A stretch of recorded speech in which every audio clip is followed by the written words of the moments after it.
السلام عليكم ورحمة الله وبركاته.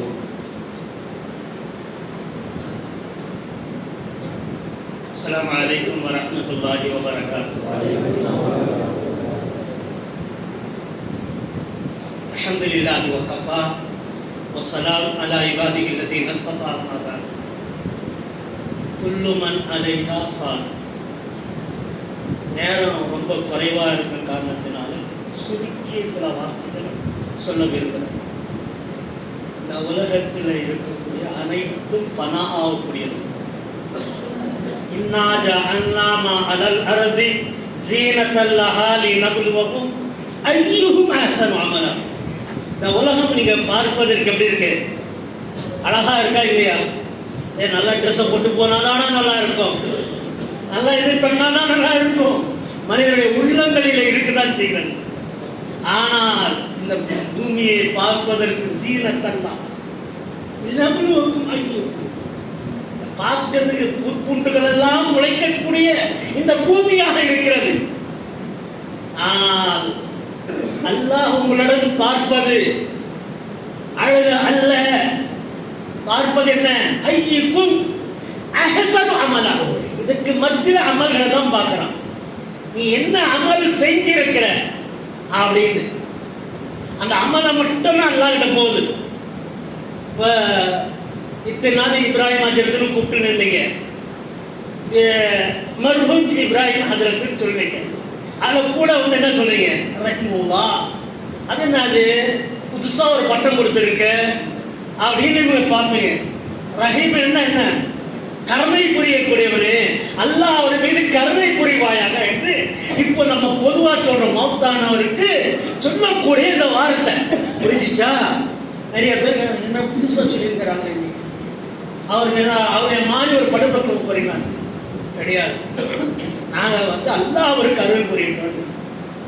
கிட்டத்தட்ட என்னோட அவர் வந்து ஒரு 15 வருடமா நம்ம கூட பயணித்திருக்கிறாரு. பல ஊர்களுக்கு மேல்பட்டாவும், ஆண்டிகுப்பம், நெய்வேலி, நெல்லிக்குப்பம் இதெல்லாம் கூட்டு போயிட்டு அவரை என் கூட பயணம் செஞ்சிருக்காரு. கிராப்போது இருக்காரு. எல்லா இடத்துலையும் வந்து சாதாரண ஒரு ட்ரெஸ்ஸு தான் போதும். நல்ல ஒரு ஜிவா போட்டுக்கிட்டு நல்ல ஒரு ஹேண்ட் பேக்ல வரணும்னு ஆசைப்பட மாட்டார். சிம்பிளாக வரணும், சிம்பிளாக போனால் நம்ம ஆசைப்படுவோம். அதில் மேல்பட்டா பக்கத்தில் ஒரு நாள் துளைக்கும் போது அருமையான ஒரு கிராப்பு, முன்னாடி இன்னும் நல்லா இருந்துச்சு கிராப்பு, ஒரு 15 வருஷத்துக்கு முன்னாடி. இப்போ சொல்கிறாரு அவர் சகோதரர் அப்துல் ரஸாக் என்ற சகோதரரை பார்த்து கேட்குறாரு, நல்லா கிராப்பு இருக்கு, எது கற்றுக்கிட்டு முயற்சி பண்ணால் உங்களுக்கும் இது வருமே. இன்னும் ஆர்வத்தை விட்டுறாரு. கவனிச்சிங்களா? முயற்சி பண்ணால் இந்த கிராத்து உங்களுக்கும் வருமே அப்படின்னு தான் அவரே பாராட்டி ஏற்றுறாரு, உயர்த்துறாரு. இதுதான் பண்பு, நல்ல பண்பு என்று சொன்னால் இதுதான். கடைசியாக என்னோட வேலைக்கிழமை, நாளைக்கு வெள்ளினா இன்னைக்கு வேலைக்கிழமை 9:30 மணிக்கு என் வீட்டுக்கு வராரு. வந்து பார்த்துட்டு ரொம்ப டீல் ஆகிட்டுக்கிறீங்க, ரொம்ப கஷ்டமாக பண்ணுறீங்களே அப்படின்னு, வாங்க எங்கள் கூட போயிட்டு 2 ரொட்டியை சாப்பிட்டு வரலான்னு கூப்பிட்றாரு. முடியாதுங்க அப்படின்னு நான் சொல்கிறேன். ரொம்ப ப்ரெஷர், நீங்கள் வேணால் சாப்பிட்டு இல்லை உங்களுக்கு தான் சாப்பிட வைக்கணும் கூப்பிட்றேன்றார். சுபஹானல்லாஹ் பாருங்க, ஏன்னா நடக்க முடியலன்ற போயிட்டார். அதனால் காலையில் ஒரு 11 மணி 11:30 மணிக்கு ஃபோன் போடுறாரு. யாரும் உங்கள் மஜ்ஜித்தில் வச்சுமான்னு கேட்குறாரு. நான் சொன்னேன், நீங்கள் தான் நேரத்தான முடிவு செய்து சொன்னீங்க, 3 மஜ்ஜித்தில் யாருன்னு சொல்லி உங்களுக்கு தான் தெரியும். இஸ்வல்ஜான், இஸ்திகாமத், மஜித் இபாதுர் ரஹ்மான் யாருன்றது உங்களுக்கு தெரியும். நான் தான் நீங்கள் அப்படி சரி அப்படின்னு வச்சுட்டாரு. இங்கே தொழிலுக்கு வராரு. 1 மணிக்கு ஜும்மா கிடையாது, 12:45 இங்கே வந்துடுவார். ஆனால் 12:50 வந்து 12:50க்கும் வரல, 1 மணிக்கும் வரல. 1 மணிக்கு பிறகு தான் வராரு இல்லையா? என்னங்க எப்போ 8 மணிக்கு வந்தாரு, 1 மணிக்கு மேலே தான் வந்தாரு.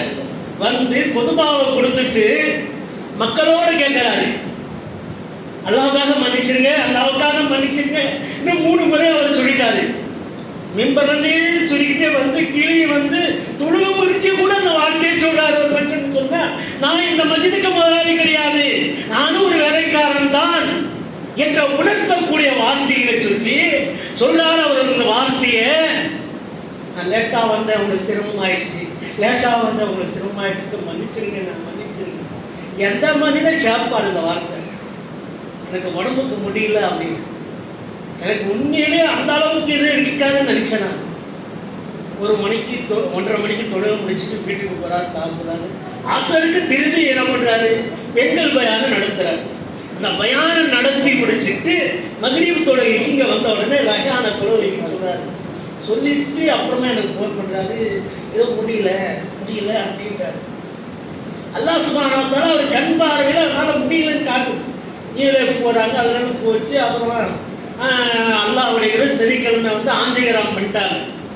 ஞாயிற்றுக்கிழமை திரும்பி என்ன சொல்றாரு, ஃபோன் பண்ணி சொல்றாரு, கார் அனுப்புறேன், அந்த கிருஷ்ணகிரிக்கு போயிட்டு வாங்க. படுக்கையில் இருக்கக்கூடியவர் ரயானு இவர்கிட்ட சொல்றாரு, கார் அனுப்புறேன், போயிட்டு வந்துருங்க அப்படின்னு.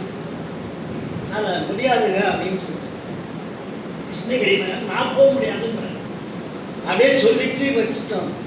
நைட்டுக்கு திரும்பி ஃபோன் பண்ணுறாரு, இஷா நேரத்தில் ரயான் தான் பேசுகிறாருன்ட்டு. ஒரு 15 நாள் கண்காணித்து கொள்ளுங்க, 2 மணி தண்டைக்கு போயிட்டு.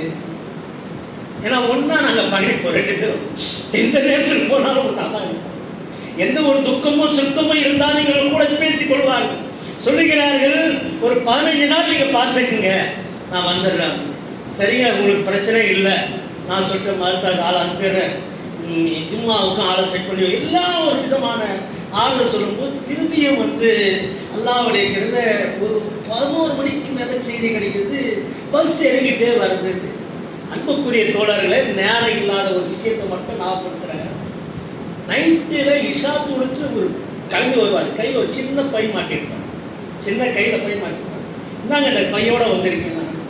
நான் 6 முறை போய் வந்துட்டேன், ஆள் இல்லை அந்த சகோதரர். இப்போ நைட்டுக்கு போகிறேன், என்னது வேற எவ்வளோ சந்தா, 100 ரூபாய் தான்.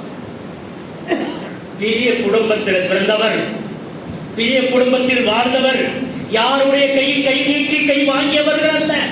அவர்கள் சொந்தமாக தன்னுடைய குடும்பத்திற்கு சாப்பிடக்கூடிய அளவுக்கு சக்தி சுகாதாரம் எல்லாம் இருந்தது. அவர் பட்டி பசிமா இருந்தவர் அல்ல. ஆனால் அவருடைய இந்த மஸ்ஜிதுக்காக கை நீட்டினார். எதற்காக நான் கை நீட்ட மாட்டேன், என்னுடைய சொந்த இதுக்காக கை நீட்ட மாட்டேன். உதாபாய் 5 மூட்டை அரிசி வந்திருக்கு, யாருக்கு கொடுக்கணும், பல நாளுக்கு தரணும். சரி, இது யாரும் என் பேரை சொல்லாத கொடுத்துட்டு வாங்க. அல்லாஹ் தஆலா அவர் மீது கருணை காட்டட்டும். சொல்லுங்க, அல்லாஹ் அவர் மீது கருணை காட்டட்டும். அதிகம் நேரம் பேசலாம், இன்ஷா அல்லாஹ் காரணங்கள் இருக்கிறது. இன்ஷா அல்லாஹ் இந்த நற்காரியங்கள் தொடர்ந்து பயணிக்க வேண்டும் என்று சொன்னால் ஒரு கை மட்டும் தட்டினால் போதாது, 2 கைகளை தட்டணும். அந்த 2 கைகளுக்கு மத்தியில் என்ன இருக்கும், விரல்கள் இருக்கிறது. இதை போன்ற நீங்கள் எல்லாம் ஜமாஅத்தினர்கள் ஒன்றுபட்டவர்களாக கைத்தை சேர்ந்து தட்டினால் நிச்சயமாக நிலைநாட்டப்படும். அல்லாஹ்வுடைய கருணை கொண்டு இது எம்பி குப்பத்தில் 8ஆம் தேதி என்று மஜித் இபாதுர் ரஹ்மான்ல அறிவிப்பு செய்தார். அதை நாம் அப்பயே கேன்சல் பண்ணிட்டு, ஏன்னா இஸ்திமா இருக்கு வானம்படியில், அந்த இஸ்திமா 7-8 இருக்கு, அதனால வேண்டாம் என்று கேன்சல் பண்ணி 15ஆம் தேதி முடிவு செய்திருப்பது. இன்ஷா அல்லாஹ் வரக்கூடிய இந்த 15ஆம் தேதி மஜித் இபாதுர் ரஹ்மான்ல வைக்கிறோன்ற முடிவு செஞ்சோம். இப்போ என்னன்னு சொன்னா, அதோட சிறந்தது ஒரு சென்டராக நமக்கு தாவாக்கு மக்களுக்கும் சென்டராக வரப்போகக்கூடிய சென்டராக இருக்க காரணத்தினால நம்ம மசூராவில் என்ன ஆச்சு, 15ஆம் தேதி இஸ்திகாமத்திலே வச்சிருவோம். இன்ஷா அல்லாஹ் நல்ல முறையில் நல்ல உணவு, ஏன்னா இன்னைக்கு உணவு ஏற்பாடு பண்ணலாம்னு நினச்சோம். ஆனால் நிறைய பேர் மக்கள் அப்புறம் சொல்லுவாங்க 3ஆம் நாள் சோறு கொடுக்குறாங்கன்னு வச்சிருவாங்க. ஆனால் அதற்கு மொத்தம் பார்த்து காணா பாக்டீரியா விசாரணுவாங்க.